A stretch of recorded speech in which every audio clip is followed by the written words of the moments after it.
Linda Dorn and Tammy Jones explain in Apprenticeship in Literacy that a carefully selected book enables a child to learn more about reading each time he reads. Book selection must be based on what teachers know about the students who will be reading them. Fountas and Pinnell provide helpful questions and advice to help determine book selection. Will the text interest the students? Does the text provide opportunities for the students to use what they know?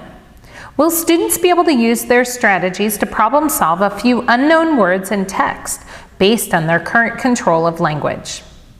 Does the text offer a few opportunities to problem solve, search, and check while reading for meaning? For emergent and early readers, is the text layout clear and is there sufficient space between words? Apprenticeship in Literacy provides teachers with detailed information about behaviors to notice and support along the developmental continuum. Let's examine what appropriate selections look like at each of these stages. Read the list of typical emergent reading and writing behaviors on page 55 of Apprenticeship in Literacy. Then look at these sample pages from I Can See. What do you notice about how this text lends itself to supporting an emergent reader?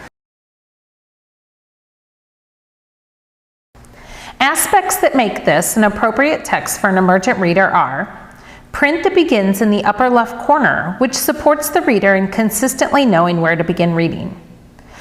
Text that begins with high-frequency words, which allows the reader to develop a reading vocabulary. Pictures that are on the right-hand side, which encourages readers to look first at print. Print that is large with sufficient spacing, which supports readers in controlling one-to-one matching. Simple repetitive text, which helps readers develop control of language pattern. Familiar concepts, which allow readers to use existing knowledge to construct meaning.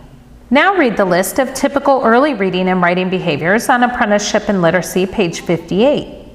Then look at the pages from Duke. What do you notice about how this text lends itself to supporting an early reader? Aspects that make this an appropriate selection for an early reader are familiar concepts that allow background knowledge to be activated through book introduction, text layout designed to support fluency and phrasing, illustrations that support text meaning, use of high-frequency words, opportunities for readers to apply strategies for problem-solving unknown words, supportive text features outnumber challenges, language patterns based on oral language structures.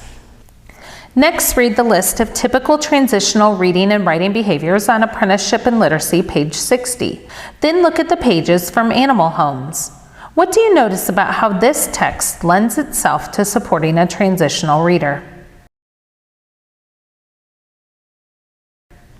Aspects that make this an appropriate selection for a transitional reader are text format that resembles chapters, illustrations that break up text and promote comprehension, plot that is simple with one or two main characters, dialogue-driven plot. Finally, read the list of typical fluent reading and writing behaviors on Apprenticeship in Literacy, page 63. Then look at the pages from A Journey to Freedom. What do you notice about how this text lends itself to supporting a fluent reader?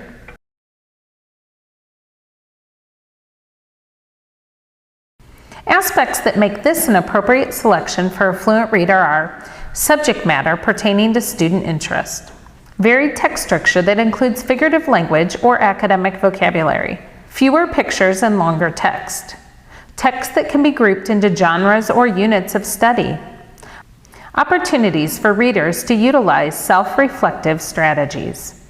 Using your note-taking device, note what steps you currently take to ensure books are correctly selected for your groups. Also note what new insights you gained from this module that will improve book selection for students in the future.